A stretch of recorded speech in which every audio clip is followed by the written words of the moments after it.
Mayonnaise Chef Aïda, la référence. Yaay chef. Avec Yonema, partagez de bons moments en cuisine. Les poulets fumés attissent à la découverte d'un concentré de saveurs. Liv Cuisine, la cuisine autrement. Donnez une nouvelle vie à votre intérieur. Allure Couture s'habille en toute harmonie.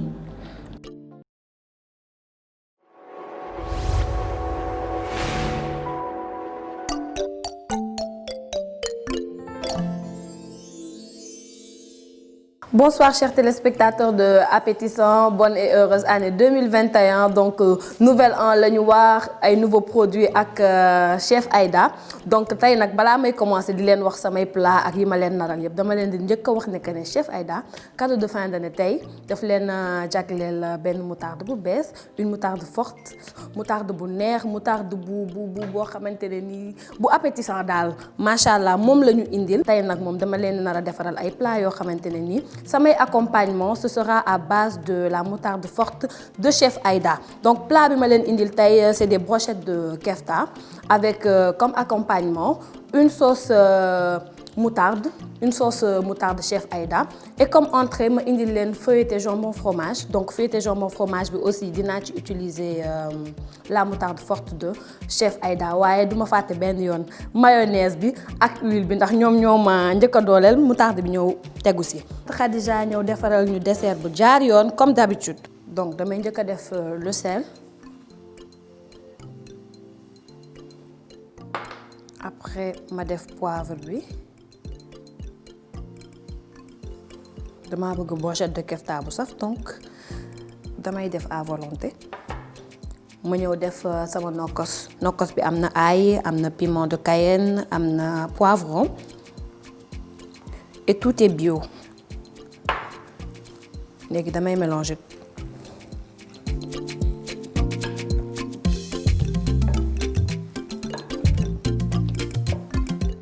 Léegi comme mën naa commencer defar boule yi donc dama koy def en forme allongée. Et puis ma jël samay bâtonnet daal di koy ca. Et je répète le procédé pour bâtonnet yi ma am yëpp ba sama mélange daal di jeex su ma paree ba daal di koy mettre au frigo mu xaw a jàpp benn 30 minutes. En attendant ma ñëw jublu ci sama préparation entrée muy feuilleté jambon fromage bu am moutarde chef Aïda suñu paree daal di frire suñu ay kefta. Léegi pare naa sama ay brochette mën naa ko mettre au frais pendant 30 minutes ma daal di ñëw jublu ci si préparation wu feuilleté jambon fromage bi.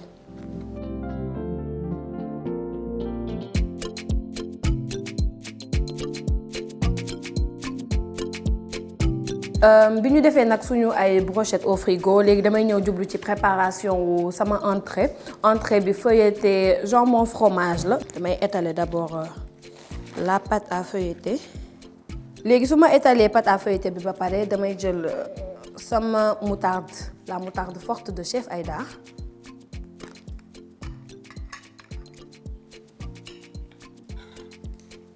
Déjà soo ko ubbee rek effluve yi ngay am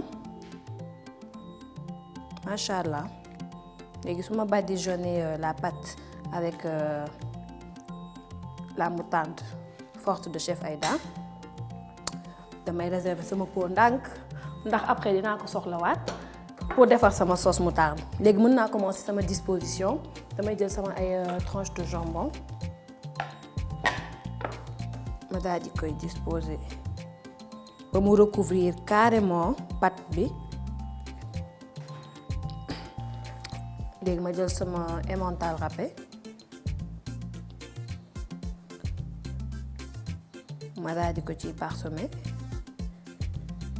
Feuilleté yi may defar nag dama koy su ma paree dama koy découper sous forme de palmier. Mën naa sànni tuuti sel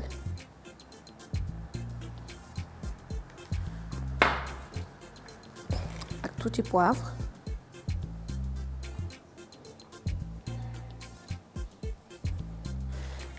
léegi nag dama koy ñëw rouler après ma daal di ñëw def sama découpage sous forme de palmier après je le mets au congélateur moom tamit mu jàpp en attendant ma préchauffer le four à 180 degrés Celsius après ma daal di koy dugal au four su ko defee palmier bi daal di pare ñu defar suñu sauce moutarde daal di saaf suñu ay kefta et ñu passer à table.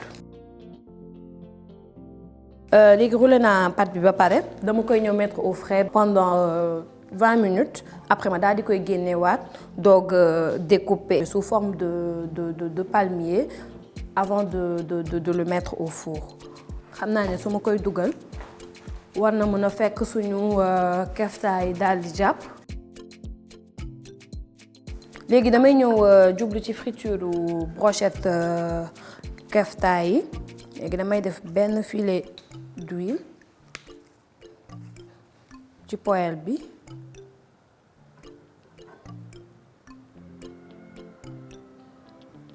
poêle à crêpe nag laa utiliser parce que poêle bi day xaw a xóot ma daal di ñëw nag teg brochette yi.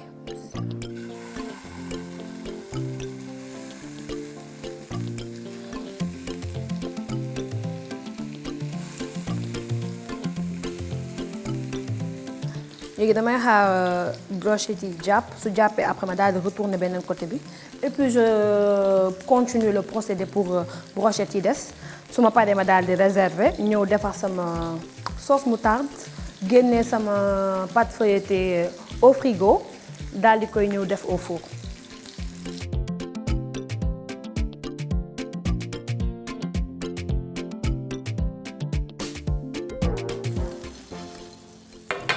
léegi sama ay brochette pare na dama koy ñëw réserver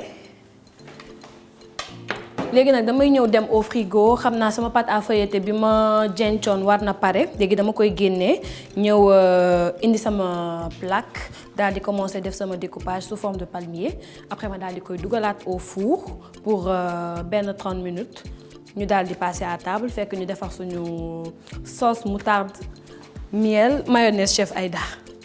léegi génne naa sama feuilleté au frigo léegi damay ñëw daal di battre 2 œufs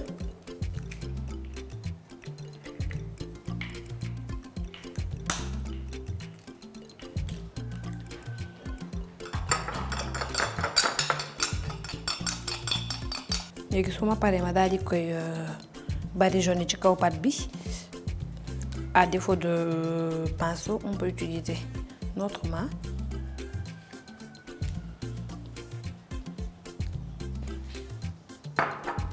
léegi mën naa ko commencer dagg comme que roulé naa ko sous forme de palmier mën naa jël sama couteau commencer ko découper délicatement.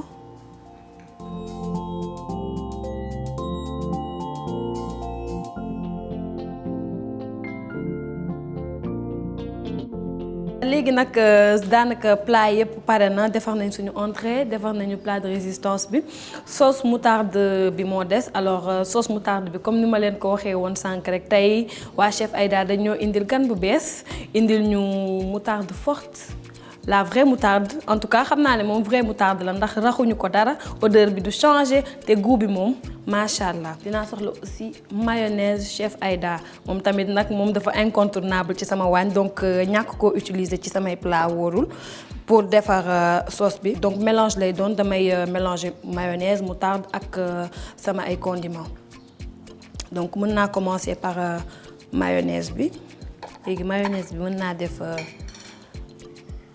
2 cuillères à soupe.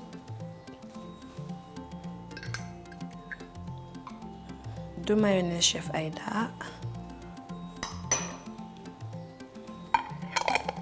Après ma daal di jël la moutarde.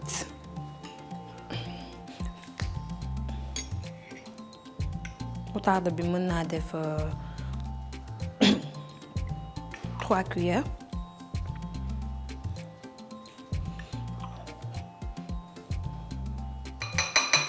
léegi nag damay ñëw daal di mélanger lépp.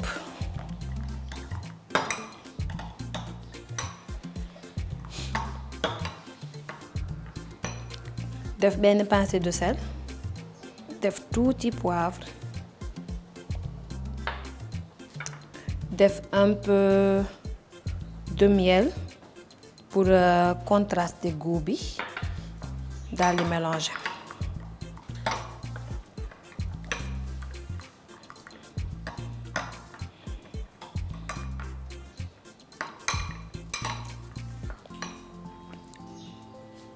fii nii ciboulette ci la am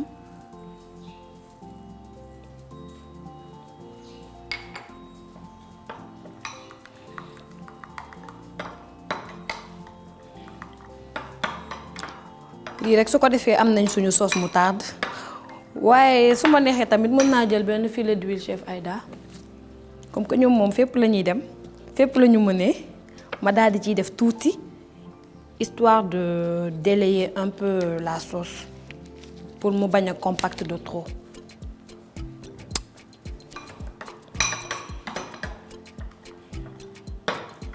waa Senam daal foowuñu samay ñetti produit moom laa defaree sama sauce très pratique.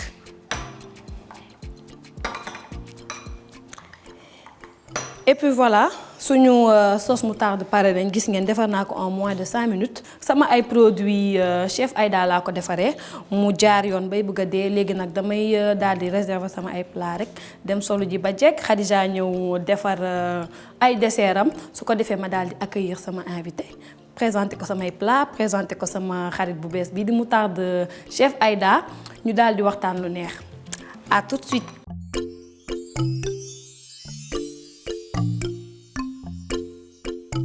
Coucou tout le monde, j'espère que vous allez bien. Alors c'est avec plaisir que je vous présente encore une nouvelle fois mon dessert tiramisu. Alors pour faire notre tiramisu, on aura juste besoin du café, des œufs, du sucre, poudre de cacao, sucre vanille, mascarpone et des biscuits. Alors, on commence la préparation. Séparez les blancs des jaunes à l'aide d'un fouet électrique. Mélangez les jaunes avec le sucre jusqu'à ce qu'ils triplent de volume.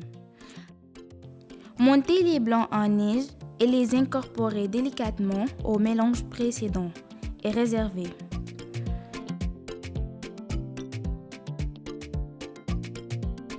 Trempez rapidement les biscuits dans le café avant d'en tapisser le fond du plat. Recouvrir d'une couche de crème au mascarpone, puis répéter l'opération en alternant couche de biscuits et couche de crème en terminant par cette dernière.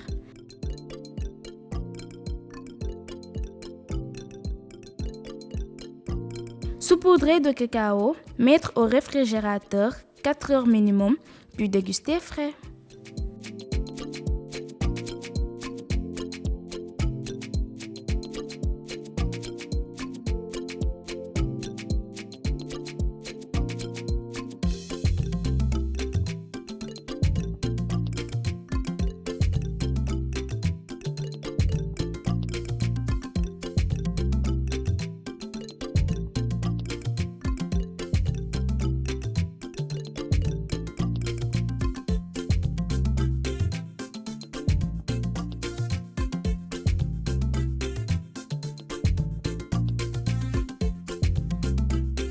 waaw mais tata Kine invité bi moom fu mu toll. ah man de dressé naa defaral naa ko assiette am gisuma ko dégguma ko. dafa yàgg sax li ma si jaaxal nag moo ko woowee xam nga lu ma wax. nee na ma egsi naa. egsi na la wax. la ma wax nee na maa ngi si kër gi toog. te nee na ma toog na bay seetaan télé loolu ma jaaxal man. xëy mais nag sa invité bi dafa doy waar man moom. ñemewu ma ko kenn xamul waaye Khadija sa dessert bi mën nga toppandoo. sama gâteau de crêpe boobu ma fi defaroon moom nga def nii defar sa tiramisu bu baax. non ne vous inquiétez pas tey du Ninki Nanka. yaa ngi doon lekk sànq xamul nga wala nit amal affaire mi ngi nii. non tey amu leen kii tey Ousmane moo fi nekk tey du Ninki Nanka. dañoo tiit. aywa baal leen ah Ousmane lañ fi amal affaire amuñu affaire ak Doudou. waaw amuñu affaire ak enveloppe corporelle. Effectivement. ah donc ñu rassuré wu tuuti. tuuti rek ñu dilué ko. waaw c'est bon. 70% rek. léegi kan mooy Ousmane man laa bëgg a xam. alors tout d'abord man tamit Ousmane. man yow doo ma sax kii maa ngi nii defaral la ba mu baax togg présenté gu ma sax sama plat yi ñëw rek tàmbali tiit bi la.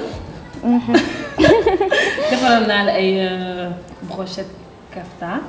Khadija defar na tiramisu. am nañ fi entrée feuilletée de jambon fromage.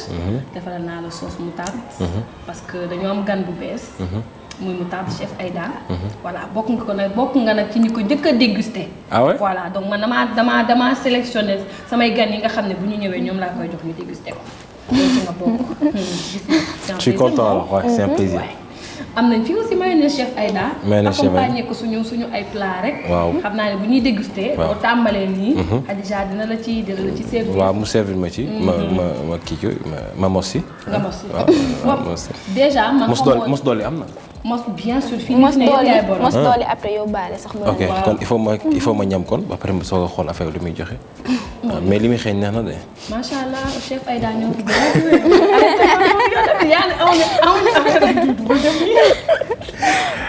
ne vous inquiétez pas. alors léegi nag voilà mën nañu commencer man dama am question déjà bu njëkk bi mooy. est-ce que Doudou sénégalais la wala du sénégalais. alors maa ngi tudd Ousmane Diop.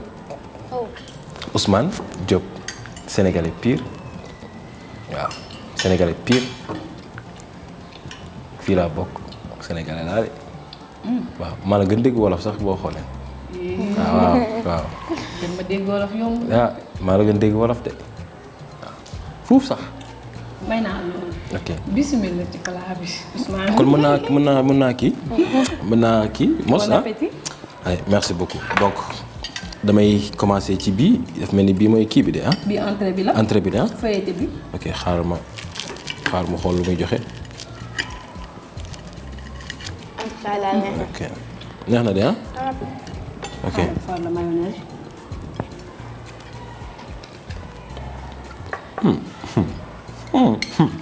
Doudou aime ça. Doudou aime ça. tey Ousmane la fi nekk. Khadija est-ce que doo sànni foofu noonu sauce moutarde. côté bi. bi ko defar yow wala Khadija. bi maa ko defar Khadija moo jaar si dessert bi. Khadija après.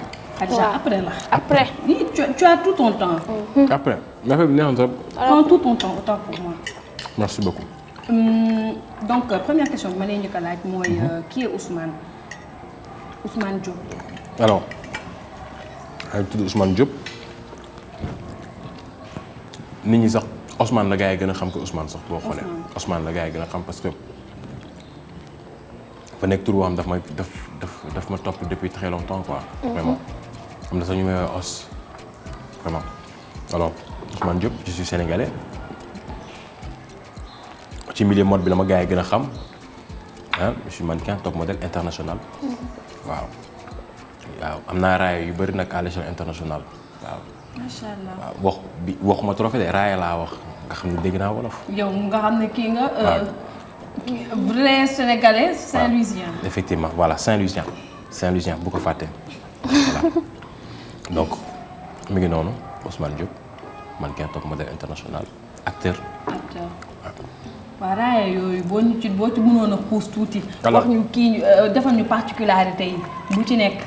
raaya bi ma am son premier raaya international maa ngi ko amee en Gambie en 2016. maa ngi participé woon benn événement bu ñu doon wax Sénégambia nekk supermodel foofu am naa fa raaya ma jóge ci loolu dem FIMA mooy festival international de la mode africaine mooy. événement pratiquement bi gën a mag Afrique. Afrique francophone mi ngi amee woon Niger donc ma jël fa 3e meilleur jeune mannequin d'Afrique. en 2016. c'est acclamé quand même ah. tu l'as tamit ah ouais. dañu xaw a ébahi. voilà kooku mooy Ousmane donc après il s'en est suivi beaucoup d'autres choses parce que ñëw naa Sénégal après bokk ci top 5 mais man top 5 des meilleurs mannequins du Sénégal. donc on peut dire que Ninki Nanka bokk na ci production yi la gën a fësal. et loolu mi ngi ginnaaw yàlla mi ngi jaar ci Marodi donc comment ça s'est passé cette collaboration. non. xëy na neex na de. yow kaftaa bi rek maa ngi fàtte sax mu ngi nii de lépp pour yow la. jox ma tàkk. xaaral ma tegalaat la benn. xaaral ma bokk affaire bi. kay. bul tax sama mbokku jaayee di ñëw kii ba. non duñ la def dara. maa la kii maa la jël en charge. kon baax na alors sama transition ak Marodi dama leen di remercier au passage parce que gars yi jàpp nañ ci bu baax quoi waaw parce que casting bi comment ça s'est passé dama ñëw dama nekkoon on m'a écrit sur Instagram. ok. seen directrice casting bi moom mooy bind Instagram mu ne ma je vois bien ton profil ci benn rôle boo xam ne nii dañ ko bëgg quoi qu'est-ce que tu en penses est-ce que ça te dit ma ne ko mais pourquoi pas mu ne ma d'accord je t'envoie le texte mu envoyé ma texte bi ma ko envoyé ma jël ko mu ne ma on fait le casting demain ma ne ko ah mu ne ma demain ma ne ko acca ma jël texte bi dugg ci jàmm lendemain ma ñëw dóor ma ñëw tag dóor jàkkaarloog ñoom de dóor ñu toog jàkkaarloog man di ma xool rek ñoom ñëpp nag xam nga ñoom nag boo ñëwee dañ lay intimider ñoom ñëppay toog waaw def seen tour taxawal boobu noonu nag di toog nag di leen déglu léegi nag bu fekkee yàmbar nga nii non da ngay wàcc boo ñëwee nga am trac. waaw boo ñëwee am trac da ngay wàcc ma ñëw toog jàkkaarloog ñoom dóor boobu pour c'était pour le rôle de Doudou. Ouais. Après quelques jours après ils m'ont appelé bon on t'a validé pour le rôle. validé pour rôle bi donc voilà après c'était bien quoi c'était bien. Alors dis-moi nan nga apprécier le rôle d'un fou et celui d'un djinni comment ça s'est passé. dugg nga fa donc gën on va la sax en faisant le casting tu savais d'ores et déjà que tu allais interpréter et le rôle d'un djinn l'enveloppe corporelle d'un djinn et celui d'un fou. waaw on m'a un peu expliqué ce qui se passe ne ma par exemple tu vas être un homme de 30 ans ne ma il s'appelle Doudou dafa xaw a kii nag moom parce qu'on tournait sur 2 équipes donc équipe yooyu yëpp gars yi dañ ciy jàpp bu baax a baax man je tiens à les remercier parce que voilà ils ont été là boo kiiwul dañ la naan non c'est comme ça qu'il faut faire aider la xam nga même bu fekkee mosoo liggéey ak ñoom donc c'est très bien quoi c'est très bien donc metti woon na mettiwul parce que boo ñëwee ci Ninki Nanka yaa ngi xool koo xam ne nii dafa arrogant. waaw xam nga ci jinne boo xam ne xale nga. capricieux yor lu bari. donc dara du la sonal quoi comment dara du la sonal donc da nga naan lépp loo bëgg ndi ci nii ngay def am ko waaw mooy li ma leen may fii rek léegi yow yéen ngeen gis ngeen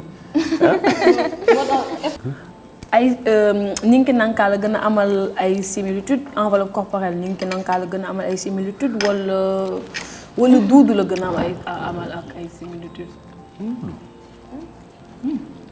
bon. waxal rek. disons Ousmane c'est un mélange de Doudou et de Ninki Nanka. ma tas ko. xam nga Doudou dafa mën togg yow xam nga loolu gis nga ko. Doudou à table. Doudou à table. Doudou bien habillé. voilà Doudou bien habillé tu as vu. alors Ousmane dafa mën togg Ousmane mën a togg comme Doudou mais Ousmane nag xaw na jël tuuti jikko Ninki Nanka ndax mais Ousmane dafa timide nag dafa xaw a timide waaw dafa xaw a timide dans la vraie vie nag par contre. je trouve. loolu mooy côté Ninki Nanka bi jël ngeen ko kon. je vous ai eu loolu mooy partie Ninki Nanka bi non mais Ninki Nanka en fait c'est un peu le reflet d'une personne boo xam ne nii voilà il n'est pas comme les autres parce que Ninki Nanka melul ni kenn melul ni moom Ousmane moom melul ni kenn melul ni moom waaw Ousmane moom simple de. jikkoy Ninki Nanka laa fi voilà kon foofu feeñ na. jeune homme capricieux. tu as tout compris. doy waar. dafa doy waar. ñun am nañ suñu réponse ñun tamit. jana tàkk. d'accord kon. donc gis nga donc voilà gis nga. Ninki Nanka. mais nag Ousmane il est timide. loin d'être timide. Ousmane musul timide. il est timide comme Doudou. comme Doudou. oui madame. ok et puis sooy seetaan sa bopp léegi ban effet la lay def ngay génn ñi naan lan la Doudou ñi naan la Ninki Nanka ñi di la daw. ñu dama daaw surtout su may seetaan Doudou déjà xam nga commencé personnage Doudou su may seetaan Doudou damay xool mu ne mais waa ji kii yambar na de kii moom mi waxee moom nu mu demee noonu bonjour madame vous allez bien oui madame Doudou s'en va Doudou part oui mais Doudou à table affaire yooyu noonu xam nga man su ma koy seetaan dama mais kii dafa yambar mais su ma seetaan Ninki Nanka dama ne bii kii kan la nii wala ngay kontaan da ngay jubilé. non mais nag par contre à un moment donné Ninki Nanka il m'a fait peur. xool ko muy Ninki Nanka lu. waaw. baal ma léebal leen. man nag yaay ma koy wax ne man dama neex. dama mën a lépp. kii daal benn waay la boo xam ne ndeysaan yaa ngi fàttaliku mooy waay yu ñëwoon sa kër la ñëwoon. mais de moom ku nekk fii ñëw. ba mu fi ñëwee mu ñëw fekk nga reer ba débarrassé ndeysaan boobu li desoon nga may ko gardien bi dara desu fi mais dafa ñëw heure boo xam ne ni heure bi ñëpp reer nañ ba pare. ba mu ñëwee Khadija ne la yaay doo sombil gan gi nga xool gisoo fi li ñu sombi nga bàyyi mu sedd nga nasaxal wax ji jékki-jékki waa ji jékki-jékki toog benn 1 heure de temps affaire bi xaw ko jàpp. mu jékki-jékki xool Khadija jékki-jékki commencé ree attirer sa attention nga ne waa kii may ree nga ne ko maa jàmm mu ne la wala xale bi rek nee na ngeen sombil gan gi. moom doo mel ni si comédie bi la gën a kiiwee. mais bon en tout cas c'est un plaisir de te recevoir. plaisir partagé. voilà xam yow yaay kan nga expliquer ñu aussi sa jaar-jaar raaya yeeg yooyu noonu parce que amaana am na ñoo xam ne nii tey ji ñu ngi lay gis ci Ninki Nanka te xamuñu ko woon si yow donc ñu ngi lay remercier il faut me remercier waale tamit ñi jàpp si sama waañ bi. waa Senam. indil ma huile. chef Aïda. huile chef Aïda. ñoom ñooy la référence. ah huile bi am na. da ngay laaj foo ne. man zoom derrière. arrêté li ngay def. fii nii lépp loo fi sentir ci goût nii. xam nga kafta bi yaa ngi koy lekk. gisoo benn excédent d'huile. gisoo dara lu siit. par contre aussi dama lay defal virgule xam nga ñun chez nous les mannequins on mange sainement, tu vois. Donc, pour garder la ligne. Pour garder la ligne. Voilà. Tu as tout compris, voilà. Donc on a besoin de ça. exactement moo tax nag ma toggalee la ko huile de tournesol bi huile chef Aïda Senam dooleel ma ñëw indil ma mayonnaise chef Aïda. affaire bu grave. ma naan déeta waay en fin d'année bi jeex. année bi jeex ñu indil ma moutarde. moutarde. waaw kay moom laa la defaralee sa sauce moutarde mooy kii bii ma mos nii. ñoom gannaaw yàlla moom waañ bi moom bu yembee ñoom la. ñoom kon ñoom voilà mais weetuñu ci aussi. gis nga yii ma la defaral. samay set de table samay couvert. mixeur yi Khadija di utiliser buy defar ay dessert am. ah mooy yi ngay utiliser noonu. waaw kay chemin de table. chemin de table yi. yow Ousmane mi arrêté. moom moo koy utiliser. waaye yónnee ma ñoo fi jaar. saa yi luñ invité bu ñu am rek dañuy livrer suñuy baax livrer ñu suñuy couvert. ñu dresser suñu invité. mu daal di kontaan.